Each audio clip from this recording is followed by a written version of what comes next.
unang pasabog na movie pa lang etong 2025. Grabe na. Panoorin natin. Ipaliwanag mo dahil hindi ko naiintindihan. Pepsi, sumagot ka! Nirape ka ba ni Vic Soto? Ah!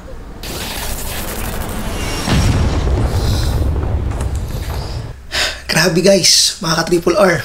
May drop name. Isa sa mga sikat na comedian dito sa Pilipinas. Actually, ito ay pelikula na The Rapist of Pepsi Paloma, no? Ang tindi, grabe, at medyo duda ako sa director nito kaya inalam ko kung sino yung director. Si Daryl Yap pala. Kaya sinerch ko kagad at napagtanto ko, grabe, ang tindi.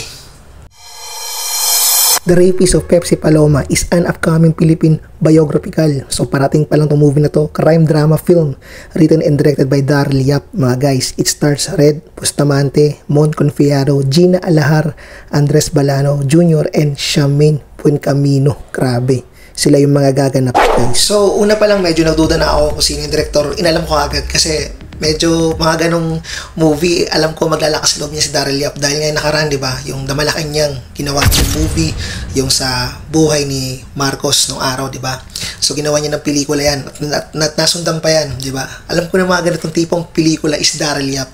Sa totoo lang 1982 to nangyari, no, matagal na year 1982, so hindi ko rin naabutan yan. Isa rin ako sa mga tinakaabot. So ginawa ko lang ng reaction video kasi sobrang viral, no, na nakita ko lang sa YouTube, sa Facebook, all around na lahat, grabe, million views agad. Teaser pa lang to, ha, mga ka-Triple R. Teaser pa lang na movie. Itong taon, pero wala pang buwan kung kailan magsisimula itong movie na to. So, very kaabang-abang. May kanya-kanyang ibang reaction. May mga nagalit, may mga nagtaka kasi hindi nga naman naabutan yan. Pero yung mga nakaabot dyan sa pangyayari na yan, sa pagkakaalam ko, syempre, napapanood ko ito dati sa YouTube, no? Yung mga documentary nito.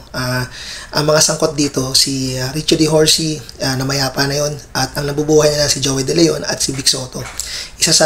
Silang tatlo yan, magkakaibigan, na na-issue dito kay Pepsi Paloma. Isang dating bold star to, no?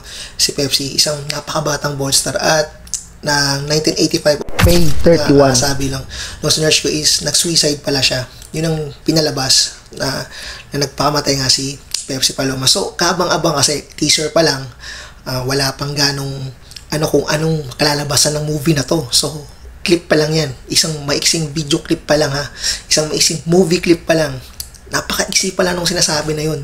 Yun kaagad pasabog agad. No, Vic Soto. No, hindi kaya makakasira to sa kasi 2025 mag-e-election na at yung anak ni Vic Soto na si Vico Soto is tatakbo. So, grabe, no, yung mga cast na gaganap. Isa sa mga veteranang actress si Gina Alahar. No, ano kayong mangyayari, no? Kasi medyo, kaabang-abang talaga to. Basta, mga ka-Triple R, mga guys, grabe, aabangan to ng lahat. So, di natin alam kung magiging anong resulta, kung ano bang kalalabasan.